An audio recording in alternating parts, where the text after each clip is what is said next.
السلام عليكم ورحمة الله. وعليكم السلام.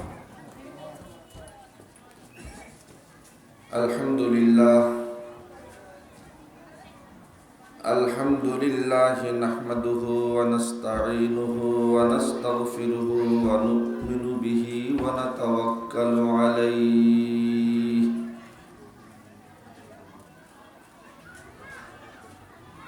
ونعوذ بالله من شرور أنفسنا ومن سيئات أعمالنا.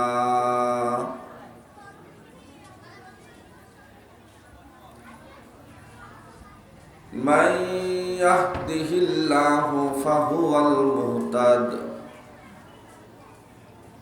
ومن يضلل فلن تجد له وليا مرشدا.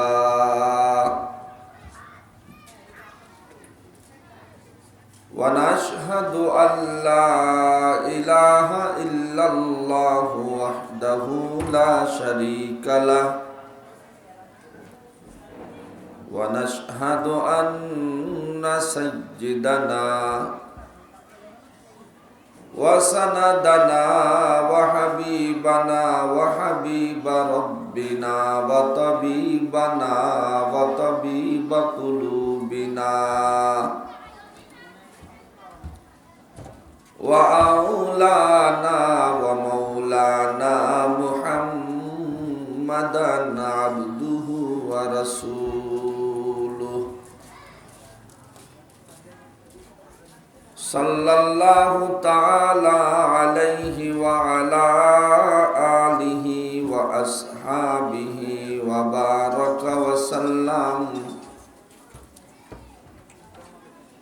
وبارك وسلم تسليما كثيرا كثيرا.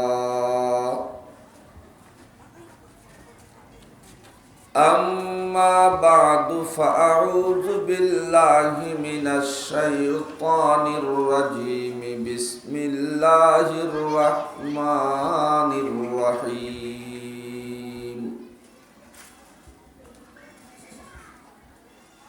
يا أيها الذين آمنوا اتقوا الله حق تقاته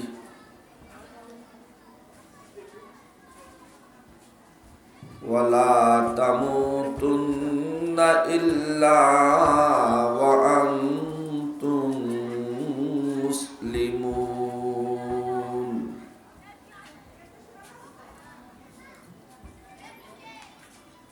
عن سعيد الخدري رضي الله تعالى عنه قال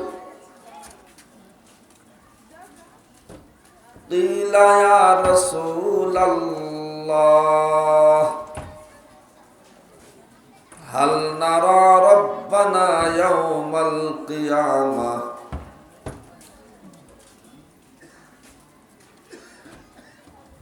قال هل تضارون في رؤية الشمس والقمر إذا كانت سحوا؟ قال لا تضارون في رؤية الشمس والقمر إنكم سترون ربكم كما ترون القمر في ليلة البدر أو كما قال عليه صلوات الله وسلامه عليه. سبحانك لا علم لنا إلا ما علمتنا إنك أنت العليم الحكيم.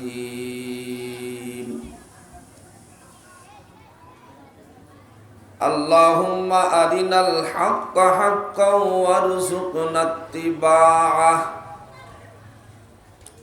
وأرنا الباطل باطلا وارزقنا اجتنابه وأفوض أمري إلى الله إن الله بصير بالعباد সকলে বলি আমিন وقال سبحانه وتعالى إن الله وملائكته يصلون على النبي يا أيها الذين آمنوا صلوا عليه وسلموا تسليما اللهم صل على محمد وعلى آل محمد كما صليت على إبراهيم وعلى آل إبراهيم إنك حميد مجيد اللهم بارك على محمد وعلى آل محمد كما باركت على إبراهيم وعلى آل إبراهيم إنك حميد مجيد الحمد لله Azimabad main road Minara মসজিদের সামনে বেজপাড়া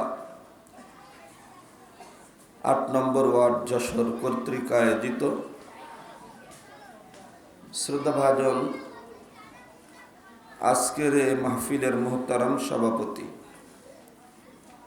জনাব হযরত মাওলানা মুফতি মুজিবুর রহমান সাহেব দামাত বরকাতুহুমুল আলিয়া, উপস্থিত হযরত উলামায়ে কেরাম, সম্মুখে কোরআন ও হাদিসের নিসবতে দাওয়াত ও তাবলীগের আকর্ষণে উপবিষ্ট আমার দিনদার মুসলমান ভাইয়েরা, পর্দার অভ্যন্তরে খোদাই নিরাপত্তার চাদরে বেষ্টিত আমার মাতৃকুল,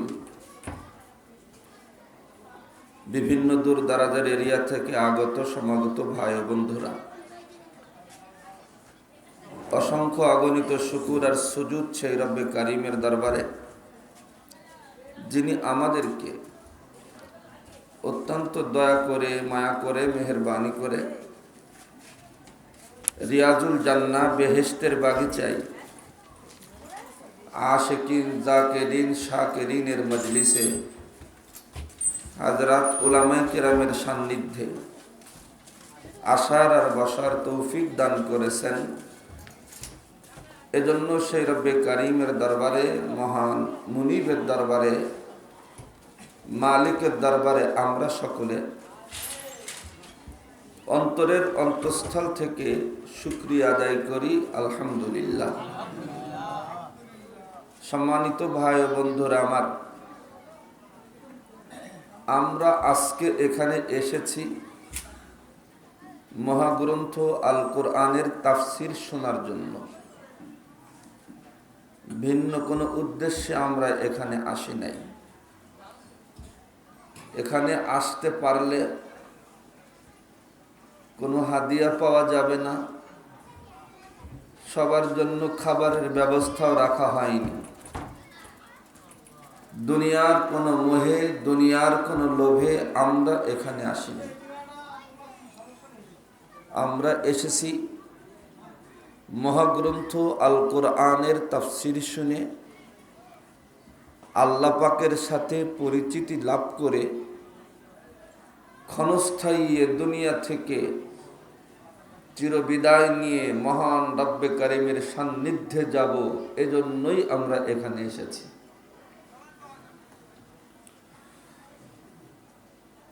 তো আল্লাহকে পেতে হলে, আল্লাহর কাছে যেতে হলে পরিচয় পরিচিতি আগে লাগবে। পরিচয় নাই, যাওয়া যাবে না সেখানে। পরিচিতি নাই, থাকা যাবে না তার কাছে।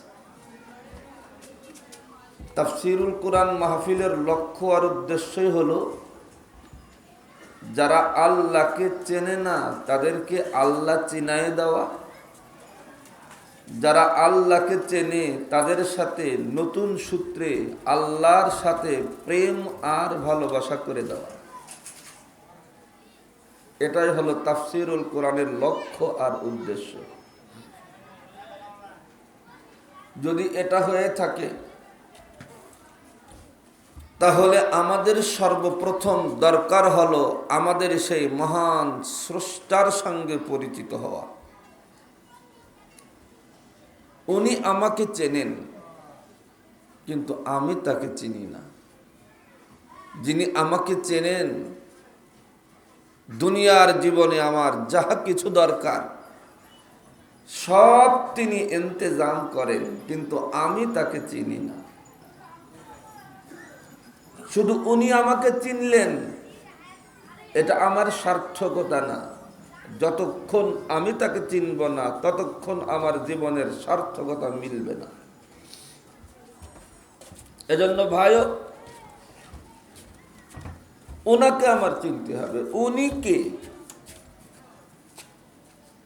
উনি অন্য কেউ নন, যিনি এই মুহূর্তে আমাকে এখানে বসাইছেন। তিনিই আমার আল্লাহ। তিনিই আমার আল্লাহ, যিনি এই পৃথিবীতে হাজারো লক্ষ মানুষকে করোনা নামক মহামারী দিয়ে দুনিয়া থেকে নিয়ে গেছেন। দয়া করে তিনি আমাকে পৃথিবীতে রেখে গেছেন। এখনো আমি বাসিন্দা, এখনো আমি জিন্দা। তো আমার মতো হাজারো মানুষ, তাদেরকে যিনি নিয়েছেন উনিও আল্লাহ, আর আমাকে যিনি রেখেছেন উনিও আল্লাহ। দুই নয়, তিনি এক। দুই নয়, তিনি এক। তাকে আমার চিনতে হবে, তাকে আমার বুঝতে হবে, তাকে আমার মানতে হবে। তামাম পৃথিবীতে আসসালামু আলাইকুম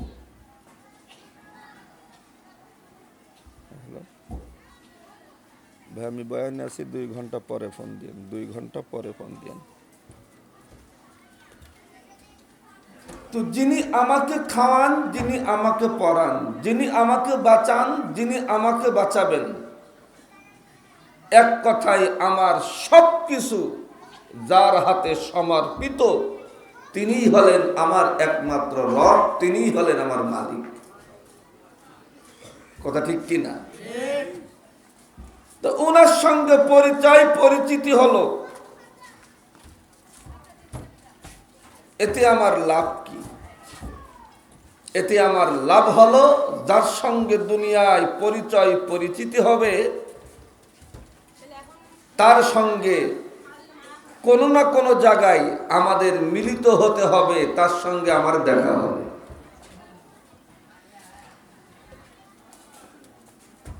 যাদের সঙ্গে আল্লাহ দেখা দিবেন, যারা আল্লাহর সঙ্গে দেখতে পাবে, তাদের একটা তালিকা আছে। দেখবেন বাংলাদেশের বড় ব্যক্তি যদি আসে, কে কে তার ডাইনিং টেবিলে বসবে তাদের একটা তালিকা করা হয়। কে কে সার্কিট হাউসে তার সঙ্গে সাক্ষাৎ করবে তাদের একটা তালিকা করা হয়। কে কে স্টেজে উঠবে আর কথা বলবে তাদের একটা তালিকা করা হয়। জান্নাতুল ফিরদাউসে চমৎকার একটা সাক্ষাৎকার অনুষ্ঠান হবে।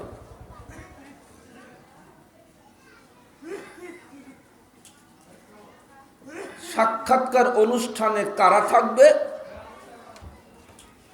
কারা দেখা করার সুযোগ পাবে, আল্লাহ তাআলার কুদরতি নিজামে তাদের নামেরও একটা তালিকা করা আছে। আমি অন্য কোনো কারণে এখানে আসি নাই। আমি এসেছি ওই তালিকায় যেন আমার নামটাও ঢোকে, ওই তালিকায় আমার নামটাও ওঠানোর জন্য আসছি। আমি তো এই জন্য আসছি। আপনারা কি অন্য কোনো উদ্দেশ্যে আসছেন নাকি? যদি এসে থাকেন, নিয়তটা পরিবর্তন করে ফেলেন। শয়তান কিন্তু আপনাকে ধোঁকা দেবে, আমাকেও ধোঁকা দিয়েছে ইতিমধ্যে। আমি বুঝতে পেরেছি শয়তান আমাকে এখানে ধোঁকা দিয়েছে। আমি যখন স্টেজে উঠবো তখনও আমাকে ধাক্কা দিছে, যখন আমি খুতবা পড়ব তখনও আমাকে ষড়যন্ত্র করেছে। তো আমার পিছনে যদি শয়তান আমাকে ধোঁকা দিতে চায়, আপনাদের পিছনে মনে হয় কোনো শয়তান নাই? আছে, সবার পিছনে আছে। সুতরাং সবাই শয়তানের ধোঁকাগ্রস্ত। শয়তানের ধোঁকা থেকে বাঁচতে গেলে বাঁচার একমাত্র পথ হলো নিয়তটাকে বিশুদ্ধ করে নিতে হবে। তাহলে নিয়তকে বিশুদ্ধকরণ করতে হবে কি? আল্লাহর সঙ্গে একটা সাক্ষাৎ হবে। ওই সাক্ষাতে যারা যারা সাক্ষাৎ করবে, যাদের তালিকা হয়েছে, আমার নামের তালিকা যদি হয়ে থাকে তাহলে তো কপাল ভালো, আর যদি হয়ে না থাকে আজকে এসেছি আমার নামটা ওই তালিকায় সংযুক্ত করার জন্য। আল্লাহ যেন কবুল করেন। আচ্ছা, তাহলে এতটুকু কথা বুঝতে পারলাম, একটা সাক্ষাৎকার অনুষ্ঠান হবে। আমার কথা বুঝে থাকলে বলুন তো, সাক্ষাৎকার অনুষ্ঠান কার সাথে হবে? কাদের? আমাদের বান্দাদের। এখন সাক্ষাৎকার অনুষ্ঠান, আমি সেখানে চান্স পাবো কিনা, আমার অনুমতি থাকবে কিনা। সুতরাং যদি আমার অনুমতি না থাকে, যতই চেষ্টা করি আর দুর্নীতি করে লাইনের আঁকে বাঁকে ফাঁকে ঢুকে যাওয়ার সুযোগ সেখানে নাই। আছে নাকি? দুনিয়ায় থাকতে পারে, পরজীবনে নাই। সুতরাং যদি ওই সাক্ষাৎকার অনুষ্ঠানে আমার থাকতে হয়, এখন থেকে, আজকে থেকে, এই মুহূর্তে সাক্ষাৎকার অনুষ্ঠানের ডেলিগেট কার্ডটা এখন সংগ্রহ করতে হবে। ডেলিগেট কার্ড লাগবে। ডেলিগেট কার্ডটা কি? এই ডেলিগেট কার্ডটা আমরা সংগ্রহ করতে আসছি।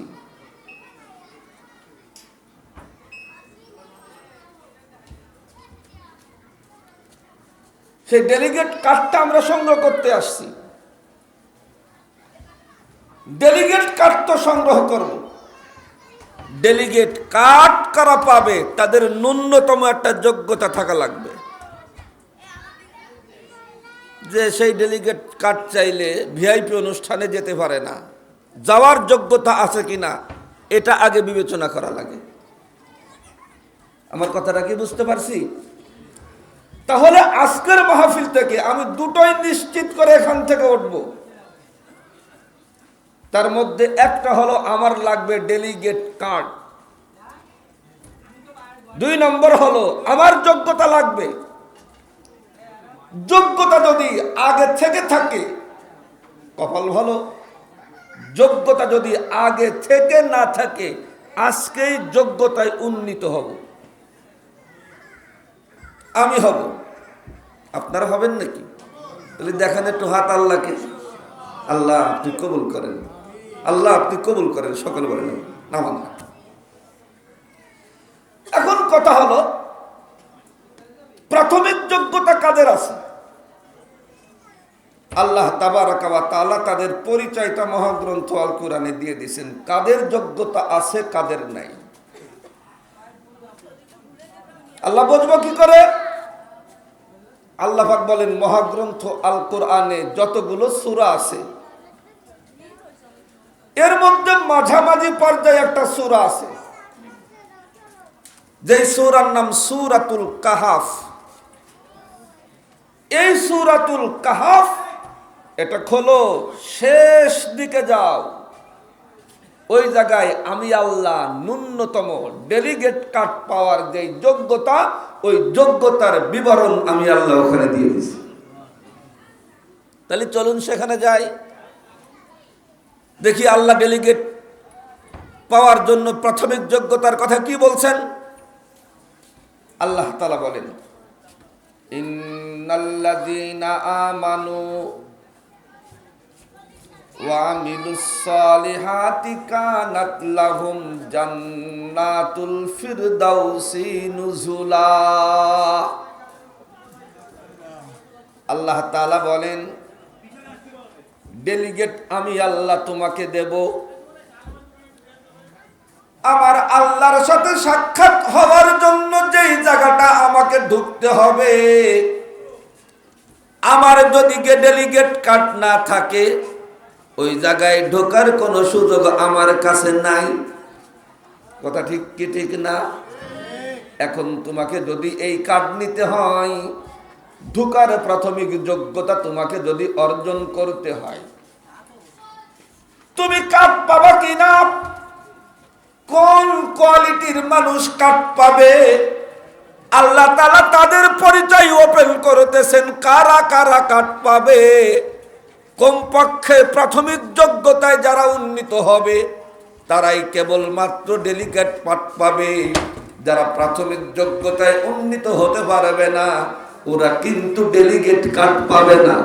এখন কথা হলো, প্রাথমিক যোগ্যতা কাকে বলে? আমার আল্লাহ বলেন, ইন্নাল্লাযীনা আমানু, প্রাথমিক যোগ্যতা থাকতে হবে। ডেলিগেট কার্ড কে পাবে? ডেলিগেট পাওয়ার জন্য ওগো বন্ধু, প্রথম যোগ্যতা হলো যে সকল মানুষেরা পূর্ণ আস্থা এবং অবিচল বিশ্বাস যারা আল্লাহর উপরে রাখে, আল্লাহ বলে ডেলিগেট পাওয়ার যোগ্যতা তারাও রাখে। ডেলিগেট পাওয়ার প্রাথমিক যোগ্যতা হলো পূর্ণ আস্থা অবিচল বিশ্বাস কার উপরে রাখতে হবে? আল্লাহর উপরে। তাহলে বোঝা গেল, এটা যদি না থাকে, পূর্ণ আস্থা অবিচল বিশ্বাস যদি কার উপরে না থাকে, আল্লাহর উপরে না থাকে, ওগো বন্ধু, কোশ্চিন কালেও সে ডেলিগেট পাবে না। কথা ঠিক কি ঠিক না? দুঃখের বিষয় হলো সত্য, দুঃখের বিষয় হলো সত্য, আজকে যে সরকার বর্তমান বাংলাদেশে আছে, এর নেক্সট আগের সরকার ইহুদি নাসারাদের ষড়যন্ত্রে, বিশেষ করে পার্শ্ববর্তী ইন্ডিয়ার ষড়যন্ত্রে, আমাদের বাংলাদেশের একজন এমপি যার ষড়যন্ত্রে কবলে গ্রাস হয়ে আমাদের বাংলাদেশের সংবিধান থেকে পূর্ণ আস্থা অবিচল বিশ্বাস আল্লাহর উপরে লেখা ছিল, এটাও কিন্তু কেটে সেটে মুছে দিতে সক্ষম হয়েছে। কথা ঠিক কি ঠিক না? সহযোগিতা করেছে নির্দেশ দেশে ইন্ডিয়া, সহযোগিতা করেছে তৎকালীন সরকার, আর ষড়যন্ত্র করেছে সুরঞ্জিত সেনগুপ্ত। চেনেন চান্দুরে? সব ষড়যন্ত্রের মূলে হলো ওই গুপ্ত, যার প্রত্যেকটি গুপ্তে গুপ্তে ইসলাম ধ্বংস করার ষড়যন্ত্র ছিল। জি করছেন, লজ্জা করে না আপনাদের?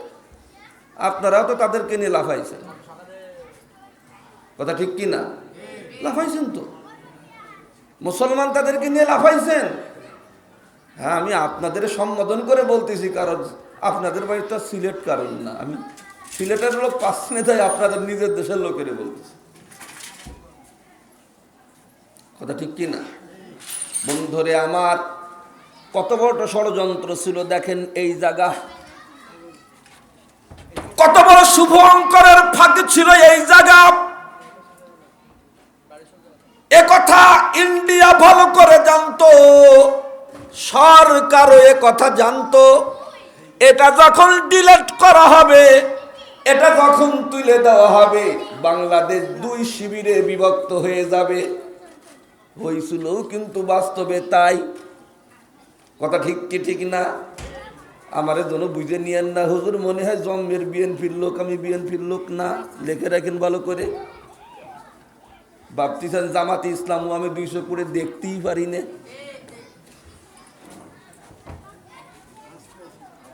আমলিগ না তা তো বুঝে ফেলেছেন, কথা ঠিক কি ঠিক না? আমি মহাগ্রন্থ আল কোরআনে কে পছন্দ করবে, কে অসন্তুষ্ট হবে, কি হবে না হবে ও দেখা আমি দেখি না। আল্লাহ তাআলা যেন আমারণ এইভাবে কোরআনের কথা বলার তৌফিক দান করেন। কথাটা বুঝতে পারছেন? বন্ধুরে আমার, কত বড় ষড়যন্ত্র ছিল। যখন পূর্ণ আস্থা নিয়ে কথা তুলবে, গোটা বাংলাদেশ 2 শিবিরে বিভক্ত হবে। শিবির মানে জামাত ইসলামের শিবির না, দল, 2 দলে বিভক্ত হবে। এক দল বলবে সরকার যে কাজটা করেছে এটা কুফরি করেছে, কথা ঠিক কি ঠিক না? আমি জিজ্ঞাসা করি বলুন তো বলেছিল কি না? বলছিল। আর এক দল বলবে সরকার যাহা করেছে ঠিক করেছে, বলেন তো বলেছিল কি না? বলছিল। গোটা দেশটাকে 2 দলে বিভক্ত করা হলো। গোটা দেশের মুসলমানরা 2 পক্ষে চলে গেল।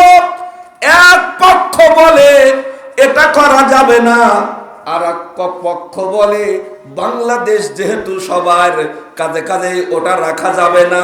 এই পক্ষে যারা যুক্তি পেশ করেছিল ও বন্ধু, তারা সেদিন বলার সাথে সাথে কাফের হয়ে গিয়েছিল, কথা ঠিক কি ঠিক না? যদি তওবা না করে তারা এখনো কাফের আছে। যদি তওবা না করে এখনো পর্যন্ত তারা কুফরির মধ্যে আছে, কথা ঠিক কি না? বন্ধুরে আমার, আমি যে কথাটা আপনাদেরকে বুঝাইতে চাচ্ছি ভালো করে শুনবেন। দল মত নির্বিশেষে কথাগুলো শুনবেন। যদি কেউ কোনো কথা না বলে, কোনো কথাই বললাম না, পূর্ণ আস্থা আল্লাহর উপরে রাখি কি রাখি না, কোনো কথা আমি বললাম না, যদি কথা বলেই ফেলি না আমি এটা মানব না, তাহলে ঈমান থাকবে না, কথা ঠিক কি ঠিক না? ওই জায়গায় আঘাত করেছিল, তাদের উদ্দেশ্য ছিল বাংলাদেশে যত মুসলমান আছে এই কথা বলে তাদেরকে বেঈমান বানানো, কথা ঠিক কি ঠিক না? আমার আল্লাহ বলেন ওয়া মাকারু মাকারাল্লাহ ওয়াল্লাহু খায়রুল মাকিরিন। তুমি যতই কৌশল করো না কেন, আমি আল্লাহর একে কৌশলে তোমার সকল ষড়যন্ত্র ভেস্তে যাবে। প্রিয় বন্ধু, ভাই আমার, এখনো পর্যন্ত সেই সংবিধান থেকে পূর্ণ আস্থা অবিচল বিশ্বাস মুসা রয়েছে। মুসা সেই সংবিধানে আবার পূর্ণ আস্থা অবিচল বিশ্বাস আল্লাহর উপরে রাখতে হবে।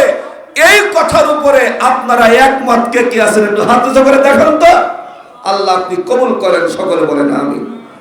সুতরাং এটাকে আবার পুনরুস্থাপিত করার জন্য যা যা করণীয় মুমিন মুসলমানের প্রত্যেকের দায়িত্ব আর কর্তব্য, কথা ঠিক কি ঠিক?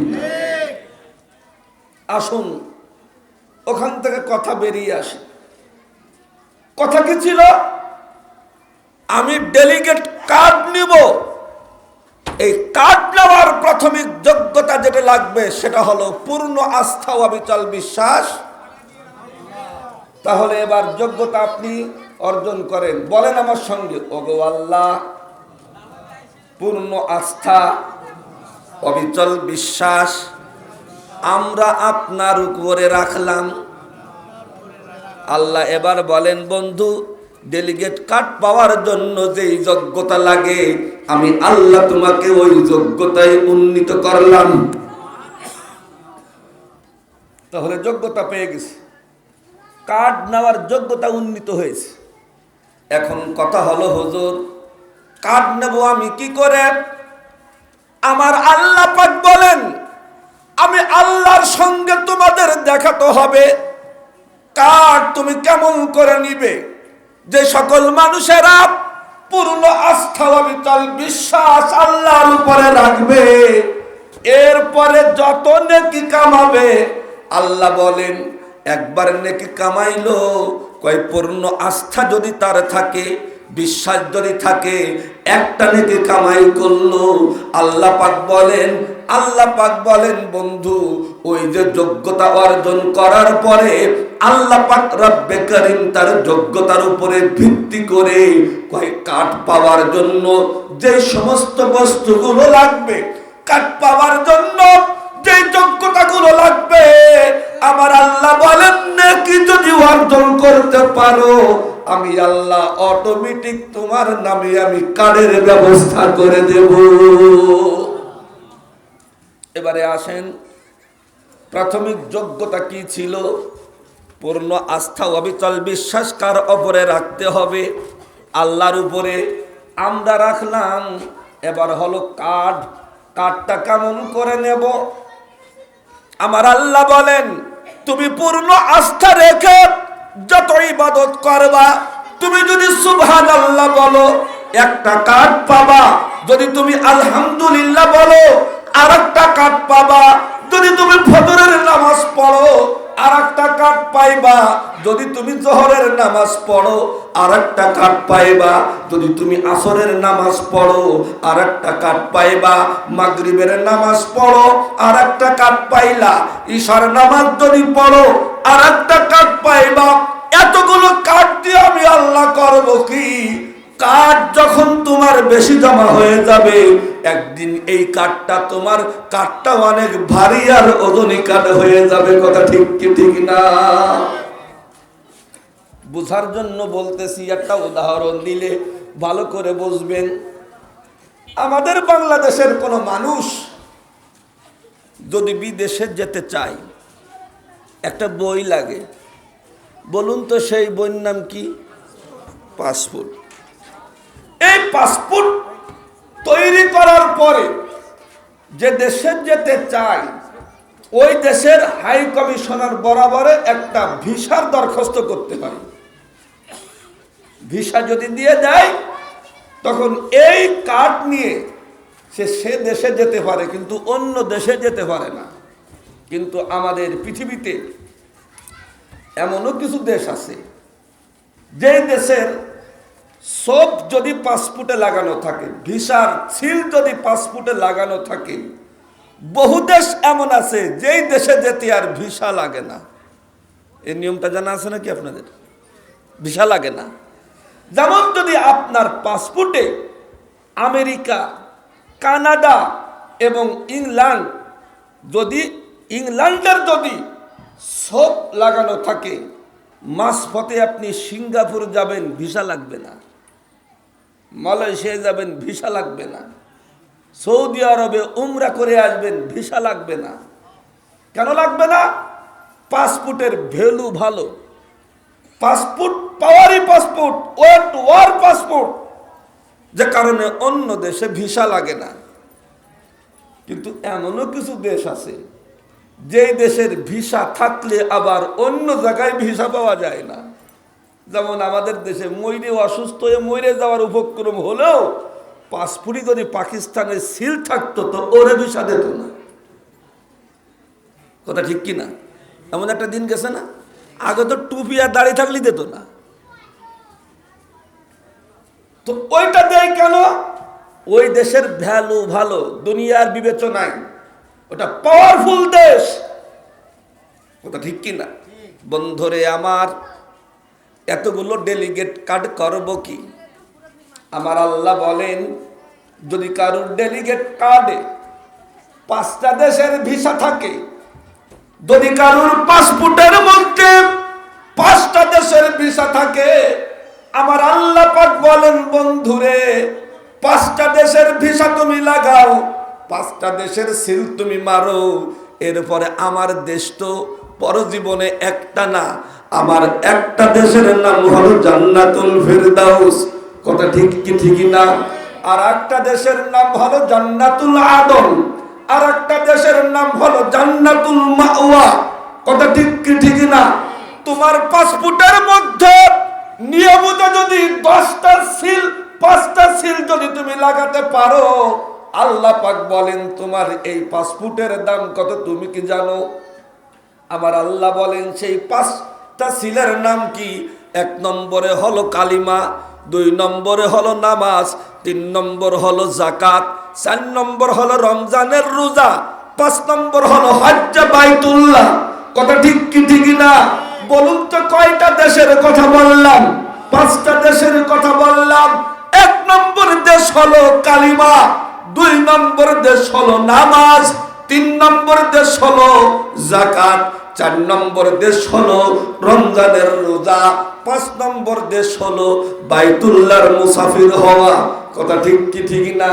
আমাদের দেশের এক ইন্ডিয়ান দালাল বলছিল হজ এটা মেন পাওয়ার লস। জোরে বলি নাউজুবিল্লাহ। হজে বলে বাংলাদেশের বড় লস হয়, লক্ষ লক্ষ টাকা কোটি কোটি টাকা খরচ করে হাজিরা হজে যায়, এটা বলে লতিফ সিদ্দিকীর কপাল পড়ে, এটা বলে ওর কম পড়ে যায়। কথা ঠিক কি ঠিক না? কি পরিমাণ কপাল পুড়া পড়ছে। অথচ আল্লাহ বলতেছেন 5টা দেশের ভিসা লাগাও তোমার পাসপোর্টে, 5টা দেশের ছিল মারো তুমি তোমার ডেলিগেট কার্ডে। 5টা দেশের যদি তোমার এই সব থাকে, ভালো করে মনে রাখবেন, তার মধ্যে 1 নম্বর হলো কালিমা পড়ো, 2 নম্বর হলো নামাজ পড়ো, 3 নম্বর হলো যাকাত প্রদান করো, 4 নম্বর হলো রমজানের রোজা রাখো, 5 নম্বর হলো বাইতুল্লাহর হজ করো। এই 5টা সব তুমি তোমার কার্ডে যদি লাগাতে পারো, আমার আল্লাহ পাক বলেন বন্ধু তোমার এই কার্ডটার ভ্যালু কত তাকে তুমি জানো? তোমার এই পাসপোর্টের ভ্যালু কি কিন্তু তুমি জানো? আমার আল্লাহ বলেন আমেরিকার পাসপোর্ট, আমেরিকার ভিসা লাগার কারণে পাসপোর্ট দামি হয়েছে, ইংল্যান্ডের ভিসা লাগানোর কারণে আরো দামি হয়েছে, কানাডার ভিসা লাগানোর কারণে আরো দামি হয়েছে। এই জন্য ছোটখাটো দেশে ঢুকতে তোমার আলাদা কোনো ভিসা লাগানো লাগবে না। পাসপোর্ট দেখার সঙ্গে ইমিগ্রেশন পুলিশ কমপক্ষে 1 মাসের ভিসা ওই দেশে দিয়ে দেবে। কথা ঠিক কি ঠিক না? নামাজ, রোজা, হজ, যাকাত আর কালিমা সব তাদের কাঁধে থাকবে। আমার আল্লাহ পাকের ঘোষণা, ফাল তাদখুল মিন আইয়ি আবওয়াবিন শাআত। আল্লাহ পাকের রাসূল বলেন এই 5টা পাসপোর্ট হওয়ার সাথে সাথে, 5টা সিল মারার সাথে সাথে আমার আল্লাহ বলেন ওই লোকটা জান্নাতুল ফিরদাউসের যোগ্যতা অর্জন করে ফেলেছে। যার ডেলিগেটে জান্নাতুল ফিরদাউসের সব থাকবে, বাকি আর 7টা জান্নাতের জন্য তার অ্যাপ্লাই করা লাগবে না। ফালতাদখুল মিন আইয়ি আবওয়াবিন শাআত।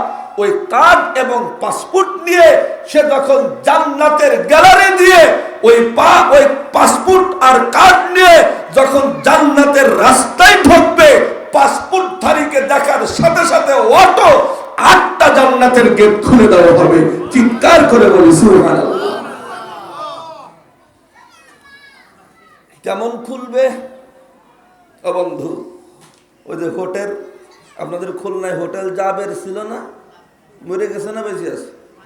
মরে গেছে। জেস টাওয়ার বেশি আছে তো জেস টাওয়ারে জানি না ওই দরজা আছে কিনা, আমাদের খুলনায় 7 আছে।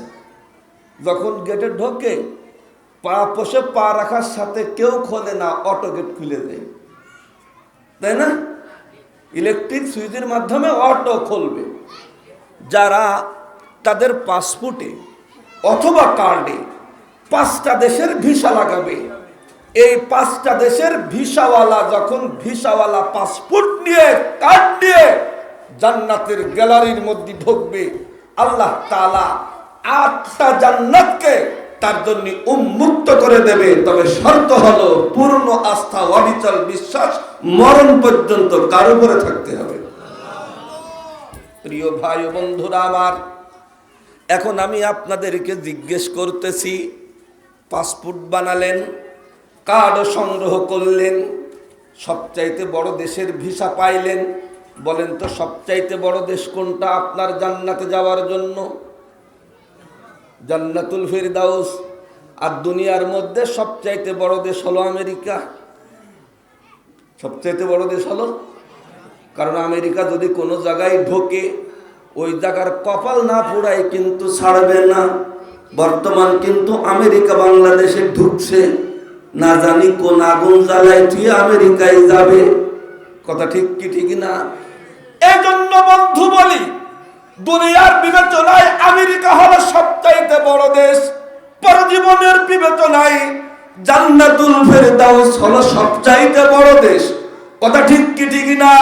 কোন কারণে জান্নাতুল ফেরদাউস বড়? দুটি কারণ। কয়টি কারণ? দুইটা কারণ। দেখেন, আমি দেখাই বলতেছি। এটা হলো জান্নাতুল ফেরদাউস, এটা হলো জান্নাতুল, আর এটা হলো কি? পানির বোতল। এটা হলো পানির বোতল। জান্নাতুল ফিরদাউস যেখানে, ঠিক তার মিডিলে আমার আল্লাহ পাকের আরশে আজিম অপেক্ষা করতেছে। জোরে কোন সুবহানাল্লাহ। জান্নাতুল ফিরদাউসের উপরেই আল্লাহ পাকের আরশে আজিম। এটা হলো একটা কারণ। আর একটা কারণ আছে, আপনারা শুনেছেন বিভিন্ন জান্নাতে, সব জান্নাতে বিভিন্ন নদী থাকবে। কোনোটা থাকবে মধুর, কোনোটা থাকবে শরবতের, কোনোটা থাকবে দুধের, কোনোটা থাকবে মিনারেল ওয়াটারের। কথা ঠিক কি ঠিক না?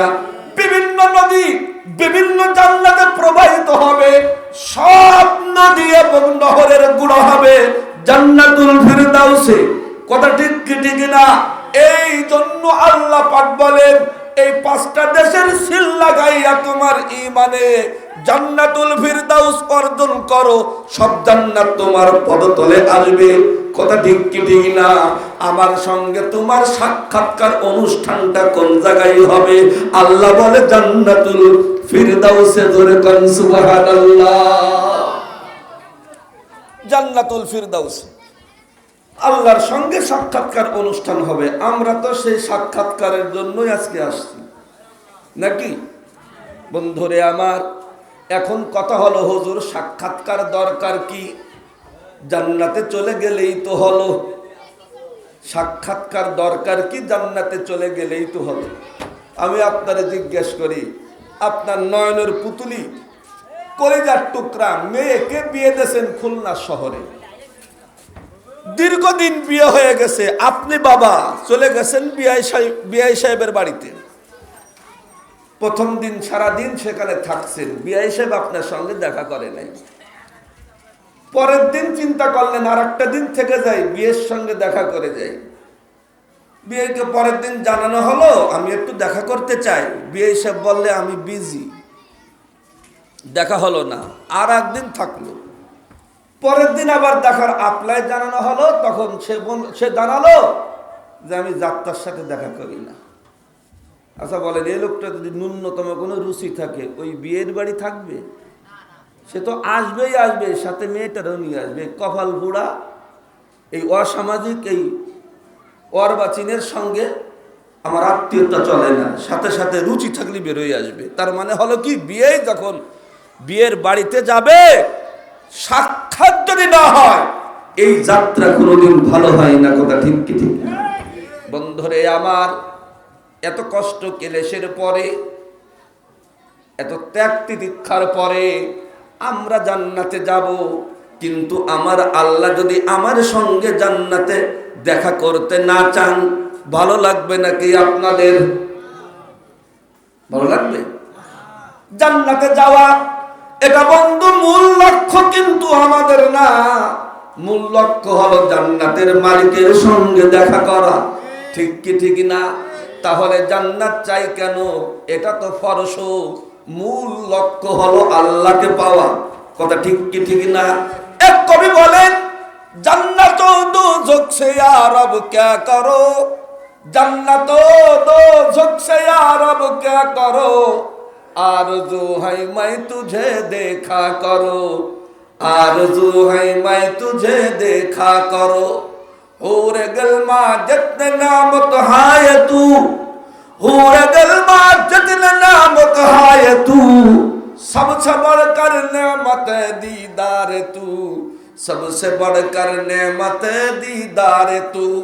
एके पेश शूरी दे बरहल नबीश, के दोज़ख तमन्ना कुनिया बेहेश्त मपुरसद के अजमल कुनम माजरा मपुरसद के अजमल कुनम माजरा पसंदीदा आचू पसंदम ओरा पसंदीदा आचू पसंदम ओरा জান্নাতের যত নাজ ও নেমত পাঠানো হবে এই নাজ নেমত খেতে কিন্তু ভালো লাগবে না, হুরে গেলমান দেখতেও ভালো লাগবে না, জান্নাতের সুরম্বটা দেখতে ভালো লাগবে না, সুইমিং পুল যতই সুন্দর করা হোক না কেন বন্ধু কিচ্ছুই ভালো লাগবে না। একদল আশিক মাওলা আছে, কিছু আল্লাহর বান্দা আছে, ওরা তো জীবনের প্রথমে পণ করেছিল জান্নাতে যেতে পারলে আমি আল্লাহকে দেখব। কথা ঠিক কি ঠিক না? আল্লাহ বলে যতই হুরে গেলমান হোক না কেন আমার বান্দারা বলবে আল্লাহ তুমি যতই জান্নাতের নাজ ও নেয়ামত দাও না কেন সব চাইতে বড় আনন্দ আর প্রমোদ হলো তোমার সঙ্গে দেখা করা। কথা ঠিক কি ঠিক না? তাহলে আমরা দুনিয়াতে এসেছি, আজকে এখানে এসেছি, মূল লক্ষ্য হলো কার সঙ্গে দেখা করা? আল্লাহর সাথে। কার সাথে দেখা করা? আল্লাহর সাথে। এখন কথা হলো হুজুর আল্লাহর সঙ্গে দেখা করা যায়? এটা সম্ভব? বন্ধুরে আমার আল্লাহ বলেন বন্ধু আমার সঙ্গে তোমার দেখা করা যাবে, সেক্ষেত্রে তোমার দুইটা জিনিস লাগবে। একটার মধ্যে যদি ত্রুটি হয় সেটা কিন্তু ক্ষমা সুন্দর দেখার যোগ্য। কথা ঠিক কি ঠিক না? বলুন তো এবার বুঝে থাকলে আমার আল্লাহর সঙ্গে দেখা করতে কয়টা জিনিস লাগবে? দুইটা জিনিস লাগবে। দুইটা জিনিস যদি হয় আল্লাহ বলে তোমার সঙ্গে আমার দেখা হবে, ওই দুইটা জিনিসের মধ্যে একটা হলো আমার আল্লাহ বলেন ফামান কানা ইয়ারজু লিকা রাব্বি ফালিয়ামাল আমালান সালিহা ওয়ালা ইউশরিক বিইবাদাতি রাব্বিহি আহাদা। আমার বান্দাদেরকে ওগো নবী বলে দাও আমার সঙ্গে যদি ওরা দেখা করতে চায় দুইটা জিনিস জরুরি। কয় প্রথমটা যদি ত্রুটি হয় কোনো সমস্যা নাই, আমি আল্লাহ ভিন্ন দিক দিয়ে অন্যতা দিয়ে পুষাই দেব। জোরে কোন সুবহানাল্লাহ। কি সেই দুইটা জিনিস? আল্লাহ বলে আমার সঙ্গে দেখা করতে প্রথম যে জিনিসটা লাগবে ওই জিনিসটা হলো ফালিয়ামাল আমালান সালিহা। প্রথম নম্বর হলো আমার বান্দাকে বলে দাও খবরদার ওরা যেন গুনার কাছেও না যায়, নেক আমল পাওয়ার সঙ্গেই যেন গ্রহণ করে। বন্ধুরা আমার বুঝে থাকলে বলুন তো আল্লাহর সঙ্গে দেখা করতে প্রথম যে জিনিসটা লাগবে ওই জিনিসটার নাম হলো নেক আমল। আল্লাহর সঙ্গে দেখা করতে চাইলে প্রথম যে জিনিসটা লাগবে তার নাম কি? নেক আমল। হুজুর নেক আমল কারে বলে? নেক আমলের সংক্ষিপ্ত ব্যাখ্যা, সংক্ষিপ্ত পরিচয় হলো এমন কাজ যেই কাজটা করলে উনি সন্তুষ্ট হন, শয়তান বেজার হয়। যেই কাজে আল্লাহ সন্তুষ্ট হয় শয়তান বেজার হয় তারই নেক আমল কয়। কথা ঠিক কি ঠিক না? আজকে আপনি বয়ান শুনতে আসছেন, বলুন তো সন্তুষ্ট কে হচ্ছেন? বেজার কে হচ্ছে? শয়তান। এটাও নেক আমল। আপনি যখন জিকির করবেন আল্লাহ সন্তুষ্ট হবেন, শয়তান বেজার হবে, এটাই নেক আমল। এক কথায় আমি আল্লাহর সঙ্গে দেখা আর সাক্ষাৎ করতে চাইলে তোমার নেক আমল থাকতে হবে, নেক আমল থাকতে হবে। দুই নম্বর যেটা এটা সাবধান, দুই নম্বর যেটা এটা সাবধান। এখানে ত্রুটি হলে ক্ষমা নাই, এখানে ত্রুটি করলে নিস্তার নাই। সেটা কি? আল্লাহ পাক বলতেছেন ওয়ালা ইউশরিক বিইবাদাতি রাব্বিহি আহাদা। দুই নম্বর হলো ওয়ালা ইউশরিক বিইবাদাতি রাব্বিহি আহাদা। দুই নম্বর হলো আমি আল্লাহর সঙ্গে তুমি যদি দেখা করতে চাও দুই নম্বর যেটা খবরদার এটা যদি মিস হয় টোটাল প্রোগ্রাম মিস হয়ে যাবে।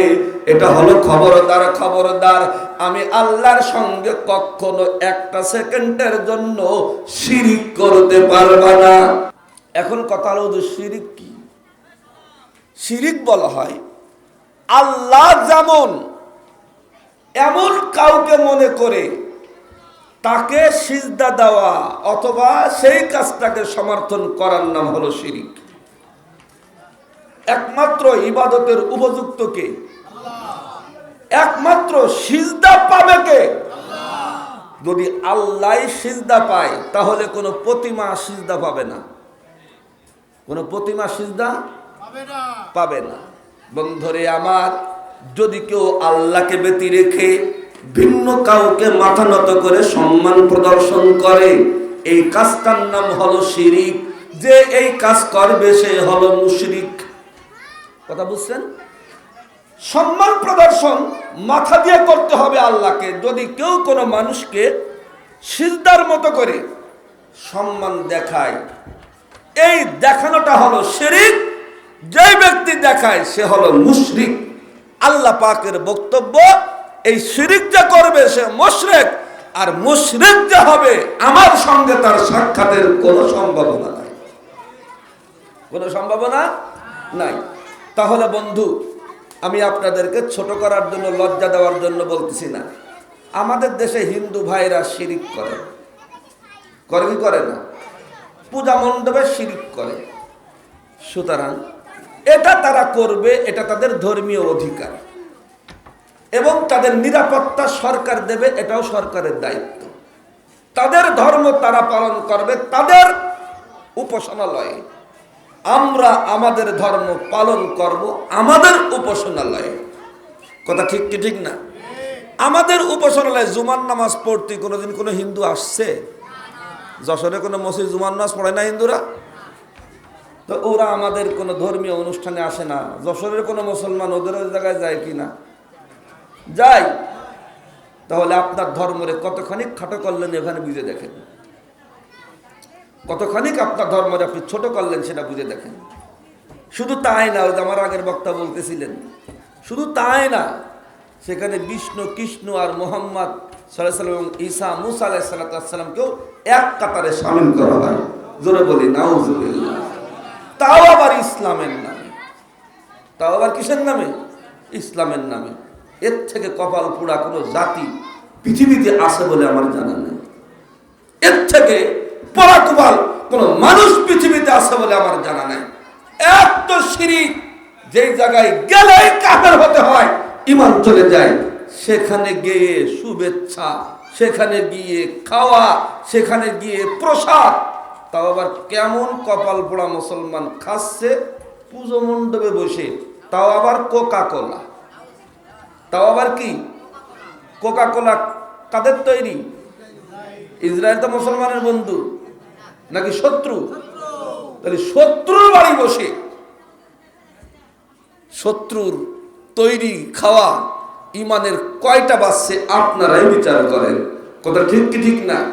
বন্ধুরে আমার, আমি বলতে চাচ্ছিলাম, আমার আল্লাহ বলেন আমি সাক্ষাৎকার অনুষ্ঠান করব। যখন আমি সাক্ষাৎকার অনুষ্ঠান করব, ওই জায়গায় যারা শিরিক করত ওরাও থাকবে, ঠিক কি না? যারা ইসলাম গ্রহণ করে নাই ওরাও থাকবে, যারা হিন্দু ভদ্রলোক ওরাও থাকবে, ইহুদিরা থাকবে, খ্রিস্টানরা থাকবে, সবাই সেদিন থাকবে। কয় আল্লাহ সাক্ষাৎকার অনুষ্ঠান কেমন করে হবে? আল্লাহ বলেন সিস্টেম করে নেব। জোরে কান সুবহানাল্লাহ। আমি আপনাদেরকে যে হাদিসটা এখন পড়ে শোনাবো, এটা অন্য কোনো কিতাবের হাদিস না, এটা হলো বুখারী শরীফের হাদিস। বুখারী শরীফ 2 নম্বর খণ্ড 1106 নম্বর পৃষ্ঠা, হাদিস নম্বর 7139। মনে রাখবেন, আমার কথা বিশ্বাস না হলে হাদিস খানা খুলে দেখেন, লম্বা একটা হাদিস। ওই হাদিসের 4 ভাগের 1 ভাগ আমি আপনাদেরকে শোনাবো। হবে 10 মিনিট? হবে ইনশাল্লাহ? বন্ধুরে আমার, এই হাদিসের মধ্যে আল্লাহ পাকের রসুল কি বলতেছেন? হযরতে সাঈদ ইবনে খুদরি রাদিয়াল্লাহু তাআলা আনহু উনি বলেন কিলা ইয়া রাসূলুল্লাহ, আমরা যারা সাহাবারা ছিলাম আমরা আল্লাহ রাসূলকে জিজ্ঞাসা করলাম, ওগো আল্লাহ, কদ নারা রাব্বানা ইয়াউমাল কিয়ামা, কিয়ামত দিবসে আমরা আমাদের রবকে কি দেখতে পাবো? আল্লাহর সঙ্গে আমাদের সাক্ষাৎ হবে নাকি? তখন আল্লাহ রাসূল বললেন ইয়েস আর নট বলেননি, এক কথাই জবাব শেষ করে দেননি। আল্লাহ রাসূল কিছু কথা এখানে কন্ডিশন বলছেন।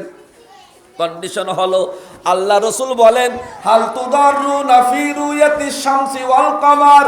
আল্লাহ রাসূল বললেন, হে আমার সাহাবারা, আল্লাহর সঙ্গে তোমরা দেখা করবা তার আগে আমি তোমাদেরকে জিজ্ঞাসা করি, পৃথিবীতে তোমরা তো চন্দ্র দেখো, পৃথিবীতে তোমরা নক্ষত্র দেখো, এই চন্দ্র আর নক্ষত্র দেখতে গিয়ে আজ পর্যন্ত পৃথিবীর ইতিহাসে কেউ কোনোদিন হাবুডুবু খাইয়া অথবা ধাক্কা ধাক্কি কইরা ভিড়ের কারণে কেউ কোনোদিন পুড়ে মরছে নাকি? 14 তারিখ দিবাগত রাত্র, পূর্ণিমার চাঁদ যশোরের মানুষ দেখতে গিয়ে মারামারি হয়েছে নাকি কোনোদিন? হয়নি? ভালো কথা। দেখতে গিয়ে কেউ কাউরে ধাক্কা দিয়ে ফেলাই দিয়েছে চাঁদ দেখার জন্য? না। আমি জিজ্ঞেস করি চাঁদ কয়টা? দর্শক কয়জন? 200, 2000, হাজার হাজার কোটি কোটি। কয় চাঁদ হলো একটা, দর্শক হলো লক্ষ কোটি। দর্শক হলো, আল্লাহ রাসূল বলেন হাল তুদারুনা, তোমরা কি কোনোদিন বাধার সম্মুখীন হয়েছো? ভিড়ের মধ্যে নিমজ্জিত হয়েছো? ধাক্কা ধাক্কি করেছো নাকি? একটা চাঁদ দেখার জন্য লক্ষ কোটি মানুষ অধীর আগ্রহে বসে থাকে। এইটা দেখতে কোনোদিন কোনো ধাক্কা, কোনোদিন বাধার সম্মুখীন হয়েছো নাকি? এ কথা বলার পরে সাহাবা কেরাম আজমাইন বললেন, লা ইয়া রাসূলুল্লাহ, না না, এমনটি ঘটেনি। এরপরে আল্লাহ পাক বললেন, আল্লাহ পাকের রাসূল বলেন, সাতারাউনা রাব্বাকুম কামা তারাউনাল কমারা ফি লাইলাতিল বদর, তোমরা তোমাদের আল্লাহকে দেখতে পারবা যদি শর্ত ঠিক থাকে।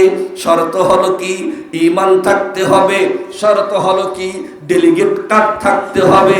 শর্ত হলো কি? নেক আমল থাকতে হবে। অন্যতম শর্ত হলো কি? শিরিক থাকতে পারবে না। কথা ঠিক কি ঠিক না? আল্লাহ রাসূল বলেন, শর্ত মেনটেন করে যে মুসলমান ওই জায়গায় যাবে, সাতারাউনা রাব্বাকুম, তারা তাদের রবকে কেমন করে দেখবে? পূর্ণিমার চাঁদ দেখতে যেমন পরিষ্কার ভাবে দেখা যায়, তারা তার রবকে তার চাইতে আরো পরিষ্কার করে দেখতে পাবে। এ কথা সাহাবা কেরাম আজমাইনকে আল্লাহ রাসূল যখন শুনায় দিলেন, এ কথা শোনার পরে সাহাবাদের মধ্যে উৎসাহ উদ্দীপনা বেড়ে গেল, যেমন আপনাদের মধ্যেও একটু বাড়ছে। কথা ঠিক কি ঠিক না? আল্লাহ পাককে দেখা হবে। ও বন্ধু, কে কিরকম দেখতে হবে? আল্লাহ বলেন, সবাইকে আমি হাজির করব। যেখানে হিন্দু থাকবে, বৌদ্ধ থাকবে, ইহুদি থাকবে, খ্রিস্টান থাকবে, মুসলমানও থাকবে, নামধারী মুসলমানও থাকবে। কথা ঠিক কি ঠিক না? যারা মুসলমান নাম দিয়ে কখনো গির্জায় যায়, মুসলমান নাম দিয়ে পূজা মণ্ডপে যায়, মুসলমান নাম দিয়ে খ্রিস্টানদের ক্রুশে যায়, কই এই জাতীয় মুসলমান সেদিনে থাকবে? আমার আল্লাহ পাক বলেন, আমি হঠাৎ করে কিয়ামতের মাঠে একজন ঘোষণাকারীরে বলে দিব, হে ঘোষণাকারী, হে ঘোষক, তুমি ঘোষণা দিয়ে দাও। এ কথা বলার সঙ্গে সঙ্গে ঘোষণাকারী ঘোষণা দেবে, ওয়ায়ুনাদিম মুনাদিন, ওয়ায়ুনাদিম মুনাদিন, একজন ঘোষক ঘোষণা করবে। কি ঘোষণা করবে?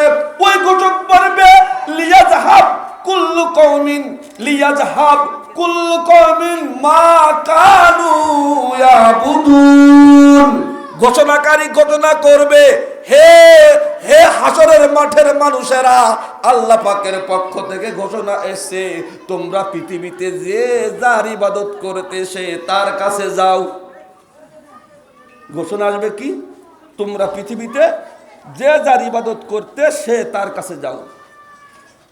ও বন্ধু, যখন এই ঘোষণা আসবে, ঘোষণা আসার সঙ্গে সঙ্গে একদল বের হয়ে যাবে ময়দানে মহাশার থেকে, একদল বের হয়ে যাবে।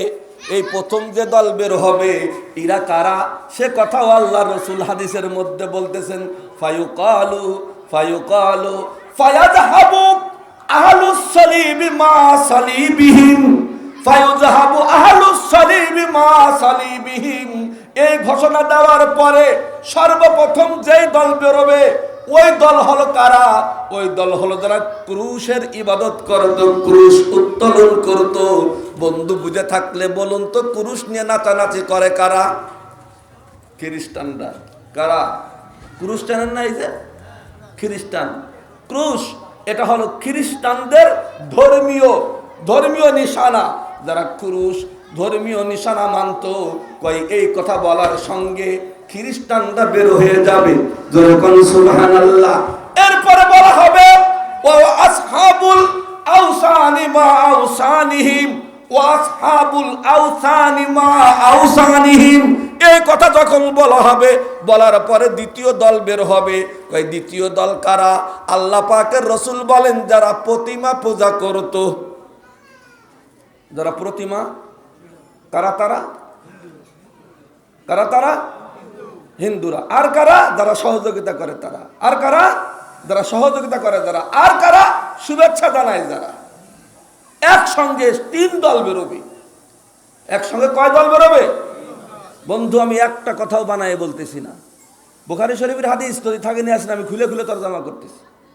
আল্লাহ রসুল বলেন দ্বিতীয়বার যখন বলা হবে কুল্লু আসহাবুল আওসানি মা আওসানিহিম, যারা প্রতিমা পূজা করত, যাদের শুভেচ্ছা জানাতো, সে ভোটের লোভে হোক আর নোটের লোভে হোক, কথা ঠিক কি ঠিক না? ভোটের লোভে হোক আর নোটের লোভে হোক। তোমার মতো বলদ পাইছো হিন্দুকে, তোমার ভোট দেবে না তাই ভাবিছো? তাই ভাবিছো? এত এত পাগল তোমার মতো না, কথা ঠিক কি ঠিক না? আর ইসলামরা ভোট দেবে তো প্রশ্নই ওঠে না, কথা ঠিক কি ঠিক না? বন্ধুরে আমার, আল্লাহ পাকের রাসূল বলেন ফায়ুযহাবুল আওসানু মা আওসানিহিম, যারা প্রতিমা পূজা করত দ্বিতীয়বার তারা বেরিয়ে যাবে। এরপরে আল্লাহ পাক বলতেছেন ওয়া আসহাবু আলিহাতিম মা আলিহাতিহিম, এবং যারা যেই খোদারে ডাকতো ওই খোদা সহ তারা সেদিন দাঁড়ায় যাবে, কথা ঠিক কি ঠিক না? এরপরে আল্লাহ নাম ধরে ধরে ডাক দিবেন, নাম ধরে ডাক দেবেন। ইউকালু লিল ইহুদি, আল্লাহ ইহুদিদেরকে ডাক দিয়ে বলবেন, ইহুদি কারা চেনেন? ওই ইসরায়েলের নরপিচাসরা। ইহুদি কারা? ইসরায়েলের নেতানিয়াহু নরপিচাস, এবং সেই সাথে মোদিও। কারণ এই ইহুদি বিনিয়ামিন নেতানিয়াহু ইসলাম ও মুসলমানের বিরুদ্ধে যত ষড়যন্ত্র করে, মোদি ওই জায়গায় গিয়ে সহযোগিতা করে, কথা ঠিক কি ঠিক না? বন্ধুরে আমার, এরপরে আল্লাহ পাক নাম ধরে ডাক দিবেন, ইউকালু লিল ইহুদি, আল্লাহ ইহুদিদেরকে ডাক দিয়ে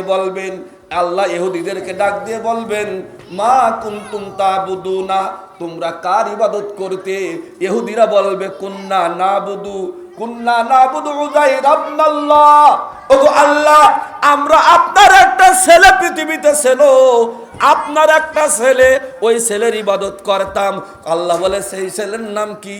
ওরা বলবে আপনার ছেলের নাম হলো উযাইর। জোরে কর নাউযুবিল্লাহ। আল্লাহর কোন ছেলে আছে? যার ছেলে আছে সে কোনদিন আল্লাহ হতে পারে? ছেলে হওয়া দুর্বলতা, কারুর ছেলে হওয়া সেটাও দুর্বলতা। আমি আমার আব্বার ছেলে, এটা আমার দুর্বলতা, কথা ঠিক কি ঠিক না? আমার আব্বা না হলে আমি আসতে পারিনি। আমার ছেলে আমার কাছে দুর্বল, কারণ আমি না হলে আমার ছেলে হয়নি, কথা ঠিক কি ঠিক না? যে কোনোদিন ছেলে হতে পারে সে কোনোদিন আল্লাহ হতে পারে না। যে কাউকে জন্ম দেই সে কোনোদিন আল্লাহ হয় না, যে জন্ম নেই সেও আল্লাহ হয় না। আল্লাহ পরিচয় দিয়ে দিবেন, ওগো নবী তোমার উম্মতকে বলে দাও কুল হুয়াল্লাহু আহাদ, আল্লাহ হলো এক এবং দ্বিতীয়, আল্লাহুস সামাদ, আল্লাহ হলো অমুকাফেক্তি, কারো পরোয়া করে না, কথা ঠিক কি ঠিক না? লাম ইয়ালিদ ওয়া লাম ইউলাদ, সে কারো কাছ থেকে জন্ম নেয়নি, কাউকে জন্ম দেয়নি। এ কথা বলার পরে আল্লাহ বলবেন, হে ইহুদিরা, আনতুম কাজ্জাবতুম, তোরা হলে নম্বর 1 মিথ্যুক, তোরা হলে ডাইরেক্ট ডাকাত, তোরা হলে মিথ্যুক। কারণ কি? লাম ইয়াকুন লিল্লাহি সাহিবাতুন ওয়ালা ওয়ালাদুন, লাম ইয়াকুন লিল্লাহি সাহিবাতুন ওয়ালা ওয়ালাদুন। তোরা মিথ্যা বলতেছিস। আমি আল্লাহ নিজেই বলতেছি, পৃথিবীতে আমার কোনো সন্তান ছিল না, কোনো স্ত্রীও ছিল না, কোনো সন্তানও ছিল না। কথা ঠিক কি ঠিক না? এরপরে আল্লাহ কয় যা হবার হয়ে গেছে, এখন কি চাস? হে ইহুদির বংশ, কি চাস? আল্লাহ তাআলা জিজ্ঞেস করে মা নুরিদু, তোমরা এখন কি চাও? তারা বলবে নুরিদু আনতাসকিনা, আমাদের ইচ্ছা হলো ওগো আল্লাহ, আমরা আপনার কাছে আর কিছু চাই না, আপনার কাছে আমি চাচ্ছি নুরিদু আনতাসকিনা, আপনি আমাদেরকে একটু পানি পান করান। কলিজা পুরো সরকার হয়ে গেছে, আমাদের কলিজা জোরে সরকার হয়ে গেছে। ভয়ঙ্কর জাহান্নামে এখনো যায়নি, ময়দানে মহাশরের ভয়াবহতা আর বিভীষিকায় কলিজা পুড়ে সরকার হয়ে গেছে, আমাদের একটু পানি পান করান, আমাদের একটু পানি পান করান। এ কথা শোনার পরে আল্লাহ তাআলা বলবে ঠিক আছে পানি পান করো। পানি পান করতে দেবে। পানি পান করতে দেওয়ার পরে এই যে পানি খাবে, পানি খাওয়ার সাথে সাথে এবার আল্লাহ তাআলা বলবেন অপেক্ষা করো। এরপরে আবার বলবে খ্রিস্টানদেরকে আয়না তাবুদুন, কার ইবাদত করতে তোমরা? এ কথা বলার পরে তারা বলবে ওগো আল্লাহ কুন্না নাবুদু মাসিহাবনাল্লাহ, আমরা ইবাদত করেছি ঈসা আলাইহিস সালাতু ওয়াস সালামের। খ্রিস্টানরা ইবাদত করে ঈসা, কারণ কি? তারা জানে আল্লাহর স্ত্রী আছে তার নাম মরিয়ম, আল্লাহর ছেলে আছে তার নাম ঈসা। জোরে বলি নাউজুবিল্লাহ। কয় যে আল্লাহ সে তো তোমার ছেলে, তোমার ইবাদত করতাম। আল্লাহ বলে তোরাও মিথ্যুক, তোরাও মিথ্যুক। এখন কি করবি? কয় আল্লাহ একটু পানি খাবো। কয় খা, পানি খা। এরপরে আল্লাহ পাক ডাকবে যারা চন্দ্রের পূজা করত, চন্দ্র পূজার যে ডাকবে। কয় তোরা কার পূজা করতি? কয় যে আল্লাহ আমরা চন্দ্রের পূজা করতাম। ডাক তোর চন্দ্ররে, চন্দ্র এখানে হাজির হবে। তোরা কার পূজা করতি? সূর্যর, ডাক সূর্যরে, সূর্য এখানে চলে আসবে। তোরা কার পূজা করতি? বৃক্ষর পূজা, এই ডাক বৃক্ষকে, বৃক্ষ চলে আসবে। তোরা কার পূজা করতি? আল্লাহ পাথরের, কয় ডাক পাথরকে। সবাইকে ডাকা হবে। সবাইকে ডেকে এবার আল্লাহ তাআলা কি করবেন? আমার আল্লাহ বলেন বন্ধু এখন জান্নাত জাহান্নামে যাওয়ার পালা, জান্নাত জাহান্নামে যাওয়ার পালা। আল্লাহ পাক এবার জান্নাতীদেরকে জান্নাতে নেওয়ার জন্য, জাহান্নামীকে জান্নাতে না নেওয়ার জন্য, কথাটা বুঝেন, একই কাতারে একই জায়গায় থাকবে। আল্লাহ বলে জান্নাতীদের জান্নাতে নেওয়ার জন্য, জাহান্নামীদের জান্নাতে না নেওয়ার জন্য আমি একটা ফন্দি আটবো। ফন্দি চেনেন? ফন্দির কথা বলবো আপনাদের একটু। আমাদের এশিয়া উপমহাদেশের অন্যতম বুজুর্গ আলেম হযরত মাওলানা মুফতি হুসাইন আহমদ মাদানী রহমতুল্লাহি আলাইহি যেখানে ওয়াজ করতে যাইতেন অনেক ভক্তবৃন্দ সাথে যেত। কিন্তু ইসলামী এবং রসুলের সুন্নাহ হলো যদি কাউকে দাওয়াত করে সর্বোচ্চ সেই দাওয়াতে সে যাবে, অন্য কেউ না। সর্বোচ্চ সাথে একটা ড্রাইভার নিতে পারে যদি গাড়ি সে না চালাতে পারে। কিন্তু আমাদের সুন্নাত কোনটা? খালি কোন রকম দাওয়াত ঠিক পালি হয়, একসঙ্গে গাড়ির ছাদেও লোক বুঝাই দেওয়ার চেষ্টা করি। কথা ঠিক কি ঠিক না? এটা সুন্নাতের খিলাফ। এটা সুন্নাতের খিলাফ না, এই খানাও হারাম। কারণ সে চোর এবং ডাকাত। হাদিসের মধ্যে আসছে যাদের দাওয়াত করা হয়নি গেল এবং খালো, ঢুকলো চোর হয়ে, বেরোলো ডাকাত হয়ে। এটা আল্লাহ রসুল বলছেন। তো হুসাইন আহমদ মাদানির সঙ্গে ওই দিন বেশ কিছু মানুষ ছিল। তো যে মেজবান উনি তো জানে উনি ওনাদেরকে খেতে দেবে না, একাই খাবে। তাই বলছেন হুজুর আপনার সাথে যারা আছে সবারই দাওয়াত। এখন হুসাইন আহমদ মাদানি বুঝছে এই মাহফিলে যত মানুষ বসছে সবাই দাওয়াত। তো উনি ওয়াজের মাঝখানে ঘোষণা দিছে ভাই আপনারা সবাই যেন যায়েন না, আমার সাথে আপনাদের সবারই খানার দাওয়াত।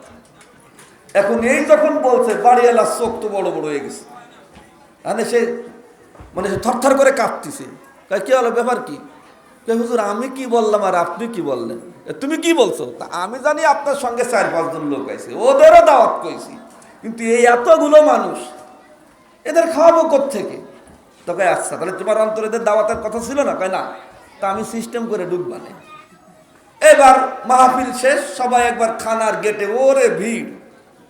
দেখেন না খাওয়ার জন্য মানুষ কি করে। মহিউদ্দিন সাহেব মরে গেলে তার খানা, চট্টগ্রামের এবিএম মহিউদ্দিন মেয়র সাহেব মরে গেল, তার খানা খাওয়ার জন্য পাড়ায় মানুষ 20 জন মেরে ফেললো, তাও খাতি হলো। কথা ঠিক কিনা? গেটে এবার সবাই ভিড় করতেছে, আমরা সবাই যাব। তো হুজুর দাওয়াত দিছে। তো এবার হুজুর বলতেছেন, শোনো, উনি তো দাওয়াত দিয়েছে ঠিক, কিন্তু এখানে শর্ত আছে। শর্ত আছে কি? এখানে একজন কারি সাহেবরে দাঁড় করায় দিয়েছে, যাদের দুয়ায়ে কুনুত বিশুদ্ধ রূপে মুখস্থ আছে, ভালো করে পড়তে পারবা, তারা দুয়ায়ে কুনুত পড়বার ভিতরে ঢুকবা, তারপরে যাবা, তারপরে খাও। এখন এই এলান যখন দেশে পিছনদের লোক সত্যি সত্যি সত্যি একেবারেই নেই, কারণ কারি সাহেবের সঙ্গে দোয়া কুনুত কে? দোয়া কুনুত এমনি তো মুখস্থ থাকলেও পড়তে ভুলে যেতে হয়, ও তো নামাজে খালি একবার লাগে, তাই না? তো সব পলাইছে। তো আল্লাহ তাবারাকা ওয়া তাআলা বলবেন, আমি সবাইরে জান্নাতে নেব। এখন জান্নাতে নেব সিস্টেম করে। কি সিস্টেম?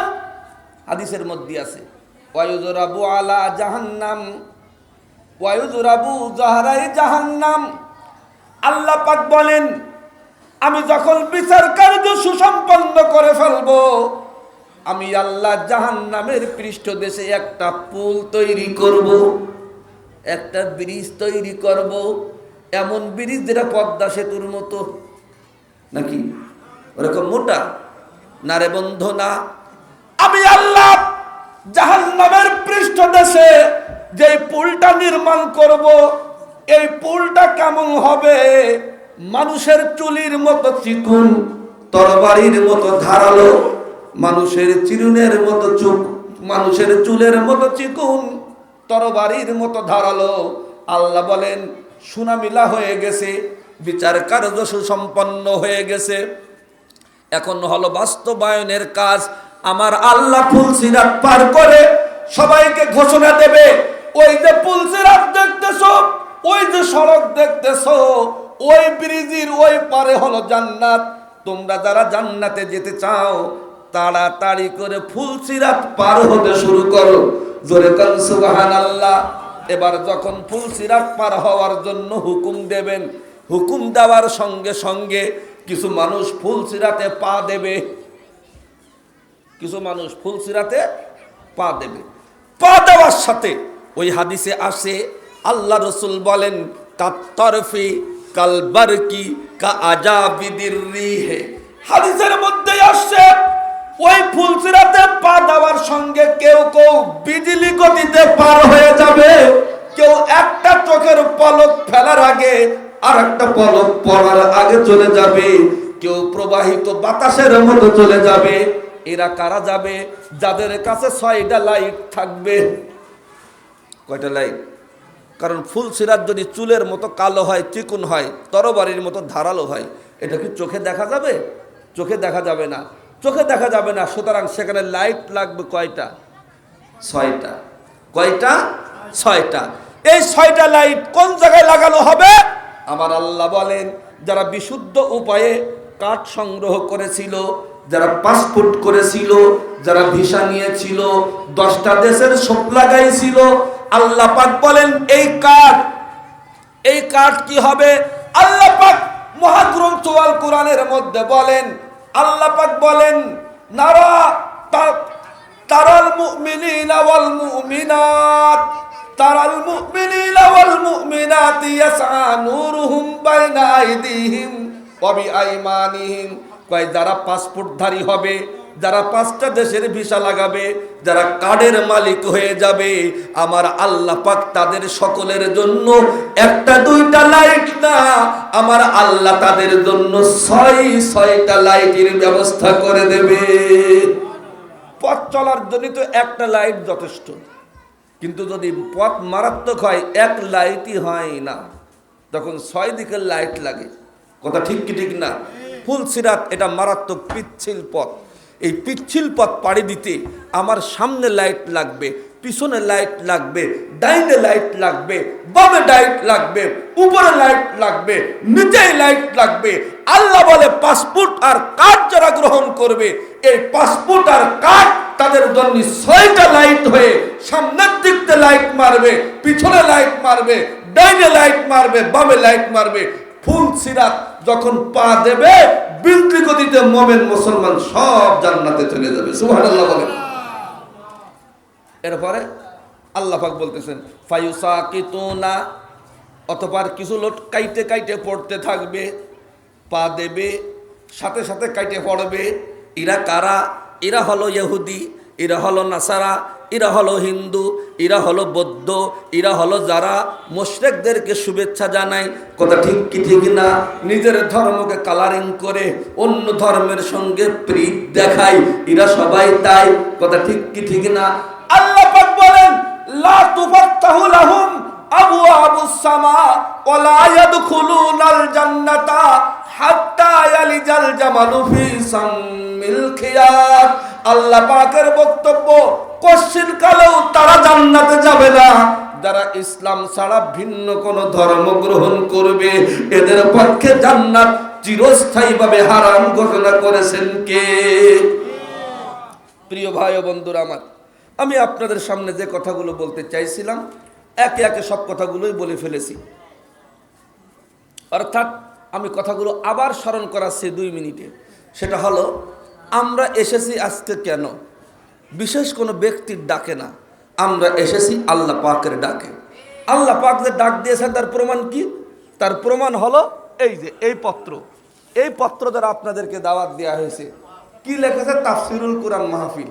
এটাই হলো আল্লাহ পাকের বক্তব্য। আল্লাহ পাকের ডাকে আমরা এখানে আসছি। কেন আসছিলাম? আসছি আমরা জান্নাতে যাব, তার জন্য কার্ড লাগবে। কার্ডের জন্য প্রাথমিক যোগ্যতা লাগবে।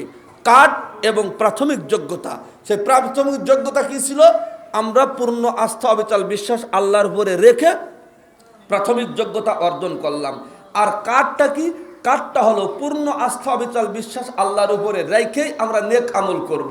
যেমন ঈশা পড়েছি, ফজর পড়ব, জোহর পড়ব, আসর পড়ব, মাগরিব পড়ব, মা বাবার খেদমত করব, নামাজ রোজা করব, এলাকাবাসীর খেদমত করব, দুঃখী মানুষের মুখে হাসি ফুটাবো, গরিবের পাশে থাকব। এই জাতীয় যত কাজ করব ততই কার্ড জমা হবে। সব কার্ড মিলে এই কার্ডের ভ্যালু অনেক ভারী হবে। এই কার্ড নিয়ে যখন জান্নাতের গ্যালারির মধ্যে ঢুকবো, আল্লাহ তাআলা আমার জন্য জান্নাতুল ফেরদাউস সহ বাকি 8টা গেট খুলে দেবেন। এতক্ষণ যা ওয়াজ করলাম 2 মিনিটে তা বলে দিলাম। ওকে, বাদ পড়ছে কিছু? আর আল্লাহ সুবহানাহু ওয়া তাআলা আমাকে, আপনাকে, যারা শুনেছে তাদের সবাইকে জান্নাতুল ফিরদাউসের প্রাথমিক যোগ্যতা অর্জন করে জান্নাতুল ফিরদাউসের ডেলি কার্ড এখান থেকে নিয়ে ওঠার তৌফিক দান করেন। আমিন।